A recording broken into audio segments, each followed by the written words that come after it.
Hello guys, welcome to my YouTube channel. And आज का जो हमारा वीडियो का टॉपिक रहेगा वो रहेगा नेचुरल जस्टिस। एंड अब हम शुरू करते हैं। अगर आप हमारे चैनल पर पहली बार आए हो और आपको लॉ से रिलेटेड वीडियोस या पॉलिटिकल साइंस सोशियोलॉजी से रिलेटेड वीडियोस चाहिए तो आप हमारे चैनल को सब्सक्राइब कर सकते हैं। एंड अब वीडियो को शुरू करते हैं। तो natural justice is an expression of English common law having its origin in just natural यानी कि law of nature. It involves the procedural requirement of fairness यानी कि नेचुरल जस्टिस के बारे में बात की है इसके अंदर कि जो लॉ है वो फेयरनेस के ऊपर वर्क करेगा। इसके अंदर हमें फेयरनेस की ज़रूरत है। In England, it was initially applied to the court but later projected from the judicial to the administrative sphere। यानी कि इंग्लैंड से इसकी शुरुआत हुई थी और यहाँ पे भी पहले इसको कोर्ट्स में इस्तेमाल किया जाता था। एंड इसके बाद ये एडमिनिस्ट्रेटिव जो स्पेयर है हमारा एडमिनिस्ट्रेटिव वर्क्स है उसके अंदर भी इस्तेमाल किया जाने लगा।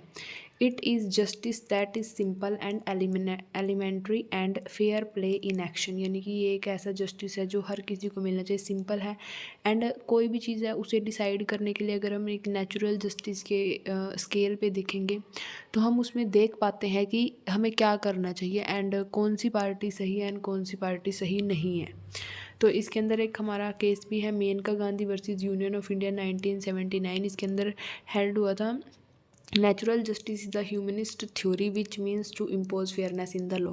यानी कि ये एक नेचुरल जस्टिस जो है वो ह्यूमनिस्ट थ्योरी है एंड ये हर एक इंसान का अधिकार है कि उसको फेयरनेस मिले लॉ के अंतर्गत भी और हर एक जगह उसे फेयरनेस से ट्रीट किया जाए यानी कि बायस ना हो। एंड इसके अंदर हमारे मैगजीम है नीमो जुडिक्स इन कोजुआ सुआ। No man shall be a judge in his own cause, or no man can act as both at the once and same time. A party or a suitor and also a judge or the deciding authority must be impartial and without bias। यानी कि उसको impartial तरीके से एक ही party की side नहीं रहना है, दोनों पार्टीज़ की बात सुननी है। एंड इसके सेकंड है audi alteram partem, hear the other side और both side must be heard. यानी कि दोनों पार्टीज़ को सुनना जाना ज़रूरी है एंड दोनों पार्टीज़ को सुन के ही फेयरनेस से, यानी कि ऐसा ना हो कि आप एक के साथ बायस्ड हो रहे हो तो आपको बिना बायस्ड हुए अपना फैसला सुनाना है। एंड यही इस मैगजीन के अंदर भी कहा गया जैसे कि नेचुरल जस्टिस नाम से ही हमें क्लियर होता है कि जैसे नेचुरली यानी कि नेचुरल यूनिवर्स ने हमें सबको बराबर बनाया है, नेचुरल तरीके से बनाया है एंड ऐसे ही लॉ के अंदर होना चाहिए। ऐसा नहीं होना चाहिए कि आप किसी भी मतलब व्यक्ति की उसकी पोस्ट या उसकी नेशनैलिटी, उसकी कास्ट, क्रीड, सेक्स, कलर देख के उसको जस्टिस दे रहे हो, क्योंकि ऐसा होता है। और इस चीज़ को मिटाने के लिए नेचुरल जस्टिस का जो सिद्धांत है वो है। इसके बाद डॉक्ट्राइन ऑफ बायस जो है हमारा रिज्ड वर्सेस बाल्डविन का जो केस था 1963 का, इसके अंदर बोला गया था Lord hoards and on observed one of the feature of natural justice is the right to be heard by an unbiased tribunal। यानी कि हर एक इंसान को इस बात का अधिकार है कि आप अनबायस्ड ट्रिब्यूनल में जाओ, यानी कि ऐसा ना हो वहाँ पे बायसनेस ना होती हो, यानी कि आपको दोनों पार्टीज़ को सुना जाए। फिर उसके टाइप्स ऑफ बायस में आएगा नंबर 1 पर्सनल बायस, प्यूकनरी बायस, सब्जेक्ट मैटर बायस और डिपार्टमेंटल बायस, पॉलिसी बायस। अब हम इनको एक एक करके करते हैं। सबसे पहले हम करेंगे personal bias. In Kotel versus Kotel 1939, the chairman of the bench was a friend of the wife's family who had instituted matrimonial proceeding against her husband. The wife had told her husband that the chairman would decide the case in her favor. The divisional court observed rehearsing it later turned out that the chairman was a friend of wife's family. यानी कि यहाँ पे देखिए आप personally उससे बायस हुई है कि जो वो मतलब कि वहाँ पे जो भी ये बेंच है उसमें से कोई वाइफ जो थी उसकी फैमिली का कोई फ्रेंड था तो उसने उसी के हक में जो है वो अधिक मतलब उसी के हक में फ़ैसला सुनाया। एंड यहाँ पे जो दूसरी पार्टी उसको सुना ही नहीं गया क्योंकि वहाँ पे रिलेशन क्रिएट हो रहा था, उनका पर्सनल बायस हुई है यहाँ पे। एंड सेकंड जो है हमारा उसके अंदर है, सेकंड है हमारा प्यूकनरी बायस। देखिए जीजा boy Roy versus Collector AIR 1965 Supreme Court 1096 that Chief Justice reconstituted the bench when it was found that one of the member of the bench was member of the cooperative society for which the land has been acquired। यानी कि उनमें से जो justice था उसने क्या किया काम, उसने जो बेंच थी उसको रिकॉन्स्टिट्यूट किया, क्योंकि उसमें से ऐसा देखा गया कि एक मेंबर उसी कोऑपरेटिव सोसाइटी का मेंबर है जिसके केस चल रहा है, तो वो तो अपने इंटरेस्ट के अकॉर्डिंग काम करेगा ना उसमें। एंड ये था हमारे प्यूकनरी बायस का एग्जांपल। उसके बाद थर्ड पे है हमारा subject matter bias. Muralidhar versus Kadam Singh AIR 1954 refused to quash the decision of the election tribunal on the ground that the wife of the chairman was a member of the Congress party whose candidate the petitioner defeated।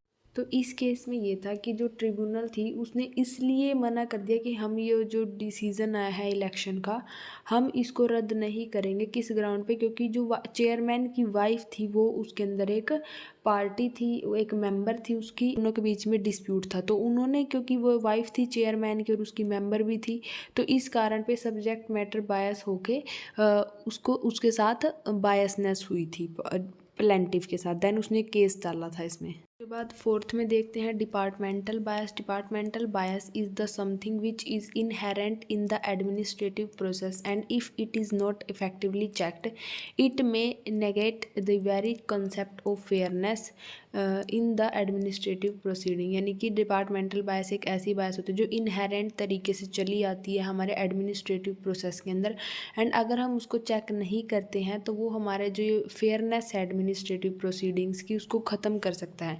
Judicial approach towards departmental bias. The problem और issue of departmental bias is very common in every administrative process and it is not checked effectively and on every small intervals period it will lead to negative concept of the fairness will get vanished in the proceeding। यानी कि अगर उसको time to time check नहीं किया जाता तो उससे क्या होता है, उससे बायसनेस आ जाती है एंड फेयरनेस नहीं रहती प्रोसीडिंग्स में। जैसे आपने देखा होगा कि डिपार्टमेंट्स होते हैं, ऐसा होता है कि वो लोग ये सोचते हैं मतलब अपने डिपार्टमेंट को खुद ही वो लोग चेक नहीं करते हैं, डिपार्टमेंट की चेकिंग्स नहीं होती है, तो वहाँ पे ऐसे ही उनको टाइम टू टाइम चेक करना ज़रूरी होता है, वरना तो क्या होता है कहीं ना कोई आपको दिखेगा बायसनेस चलती रहती है हमेशा, एंड वो ये सोचते हैं कि नहीं सब कुछ सही चल रहा होगा, या उनको पता होता है कि वहाँ पे गलत चल रहा है बट वो कभी इस चीज़ को मतलब कि ऐसे अपने कंट्रोल में नहीं लेना चाहते, उसको सही नहीं करना चाहते। उसके बाद है हमारा policy based bias. Issue arising out of pre concept policy notion is a very dedicative issue. The audience sitting over there does not expect जजेस to set with a blank sheet of paper and give a fair trial and decisions over the matter. यानी कि इसमें क्या policy based matter में कि ये आज के टाइम की बहुत बड़ी समस्या है कि एक तरफ जो है जनता चाहती है कि जो जजेस बैठे हैं वो खाली पेपर लेके ना बैठे, और दूसरी तरफ वो जजेस हैं जो पहले ही ये मतलब कि पहले ही अपना फ़ैसला वो बिना पूरे उनको जाने और अपने मन में फ़ैसला पहले ही ले चुके होते हैं, ड्यू टू क्योंकि वहाँ पे बायसनेस होती है, इस कारण बायस होकर वो अपना फ़ैसला पहले ही सोच चुके होते हैं एंड वो वही फ़ैसला देते हैं। इसके बाद हम इसकी एक्सेप्शंस देखते हैं। During the emergency period, emergency period में क्योंकि हम लोग बायसनेस नेचुरल जस्टिस की डिमांड नहीं कर सकते हैं। उसके बाद पब्लिक इंटरेस्ट, कहीं पे स्टैट्यूट के प्रोविजंस दिए गए हैं तो वहाँ पे यानी कि लाइक अगर आप खुद ही देखिए कि ऐसा अगर मान ले अबॉर्शन में लगा लीजिए, आप अबॉर्शन में हमें बोला गया कि अबॉर्ट नहीं करा सकते या आप अबॉर्ट करा सकते हो।